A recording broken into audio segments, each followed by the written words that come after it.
Hello everyone. सो ये हमारा 29 से शेड्यूल होगा।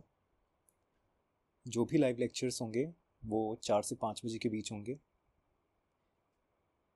और रोज़ नहीं होंगे। जब भी ऐसा फील होगा कि मुझे आपको कुछ बताना चाहिए तब तब ये लेक्चर्स होंगे।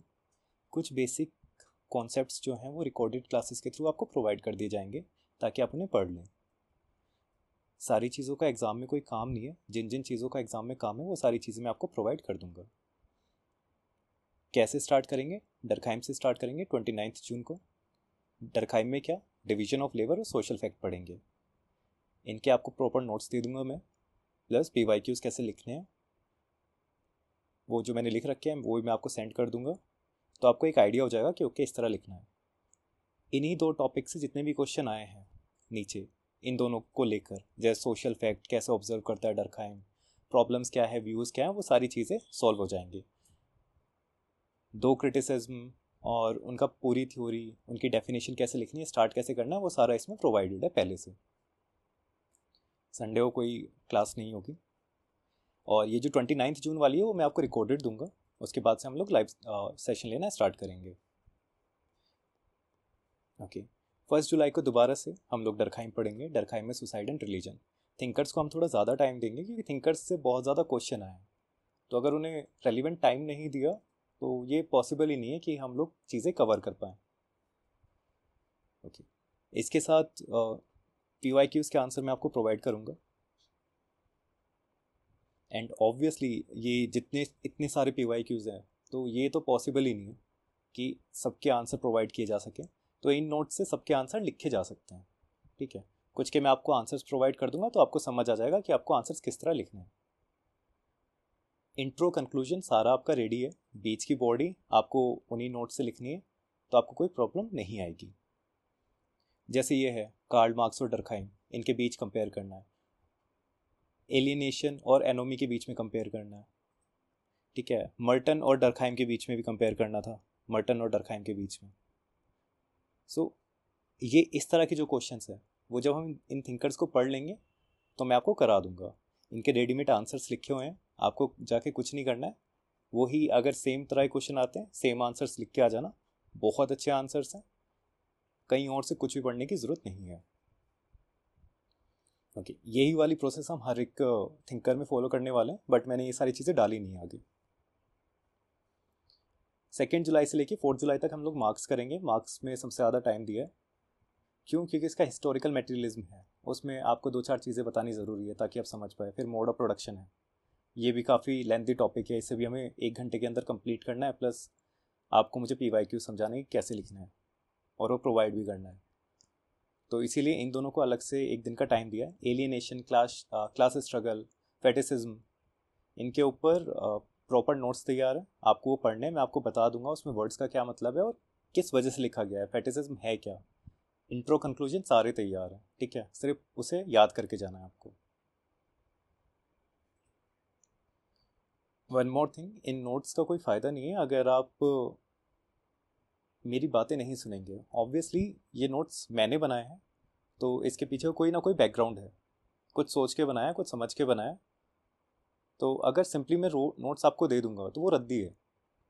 फिर पढ़ते रहो क्योंकि वहाँ इंटरनलाइज होंगे नहीं और एग्जाम में आप लिख के नहीं आ सकते।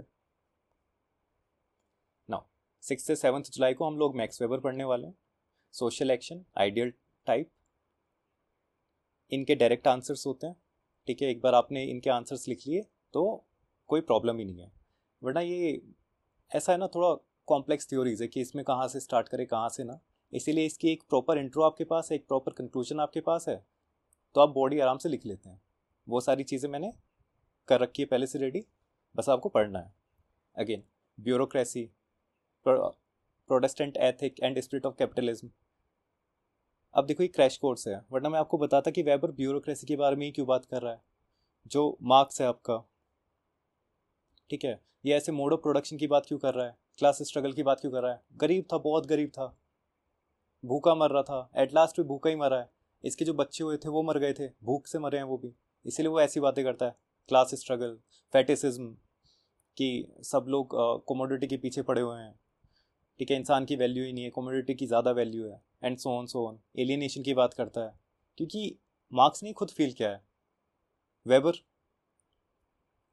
ब्यूरोक्रेसी, ब्यूरोक्रेटिक फैमिली से था बंदा, तो ऐसी ही बात करेगा। आइडियल टाइप क्यों बात करता है, तो इन सब के पीछे भी एक स्टोरी है, बट वो हम यहाँ पर कवर नहीं कर सकते, ऑब्वियस बात है ये। सोशल एक्शन की ही क्यों बात करता है ये। वेबर ने एक बार अपने डैड से लड़ाई कर ली थी, कुछ दिनों बाद वो मर गए थे, तो उसकी वजह से ये डिप्रेशन में था।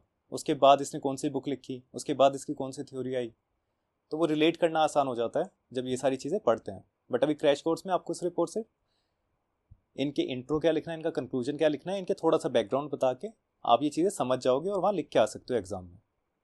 ओके, पार्सन के बारे में, Parsons social system, pattern variable, काफ़ी कॉम्प्लेक्स थ्योरी है सोशल सिस्टम खुद ब खुद में। ठीक है, इसे हमें 1 घंटे में कवर करना है, तो ऑब्वियसली सारी चीज़ें नहीं कर पाएंगे, बट इसके मैंने आंसर्स लिख रखे हैं, आपको बस वही रिपीट करके आना है। मैं आपको बता दूंगा कि क्या क्या चीज़ें हैं, आपको वो सारी चीज़ें समझ आ जाएगी, तो उसमें नहीं डरना है। पैटर्न वेरिएबल, ये भी कॉम्प्लेक्स टॉपिक है, बट एक बार आपके पास वही 2 पेजेस का आंसर है तो आप कुछ भी लिख के आ सकते हैं।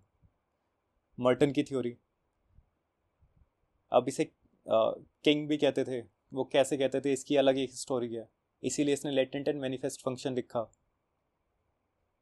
तो हर एक थिंकर की अपनी स्टोरी है और अपनी लाइफ के अकॉर्डिंग ही वो यहाँ पर लिख रहे हैं चीज़ें।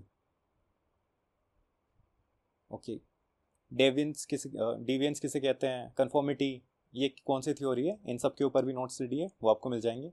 मीड बहुत प्यारा थिंकर है, बट इसके 2 पेजेस से ज़्यादा आपको पढ़ के नहीं जाना है, वही 2 पेजेस वहाँ लिख के आने, प्रॉपर आपको अच्छे मार्क्स मिलेंगे। 13th का गैप रहेगा, 14-15 को हम यूनिट 5 कंप्लीट करेंगे, ये हो जाएगी।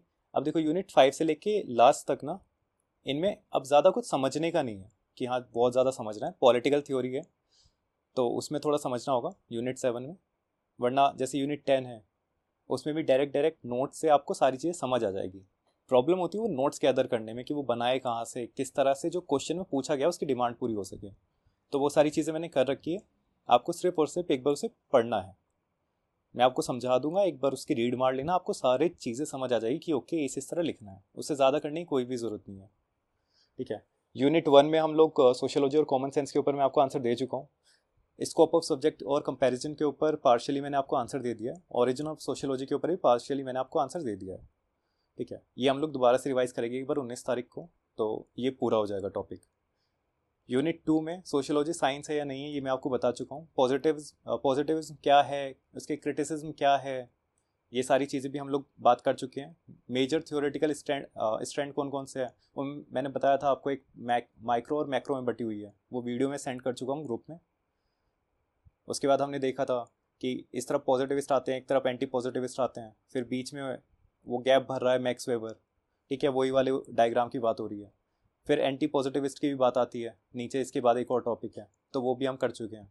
वही 1 लाइनर नोट्स हैं उसके, कि एंटी पॉजिटिविस्ट क्या मानते हैं, सोशल वर्ल्ड इल्यूजन है, कोई फैक्ट या कोई डाटा एग्जिस्ट नहीं करता। पॉजिटिविस्ट क्या मानते हैं कि हाँ यार जो इंडिविजुअल है वो एटम है, उनकी अपनी कोई कॉन्शियस उनकी अपनी कोई विल नहीं है, वो अपने हिसाब से कुछ नहीं कर सकते, स्ट्रक्चर्स उन्हें कंट्रोल करते हैं। वही 6-7 पॉइंट है जो कि हर एक क्वेश्चन में लिख के आने हैं, जो मैं आपको एक्सप्लेन कर चुका हूँ कल। ओके, सो यहाँ पर हमारा 20 तारीख तक का शेड्यूल हो गया,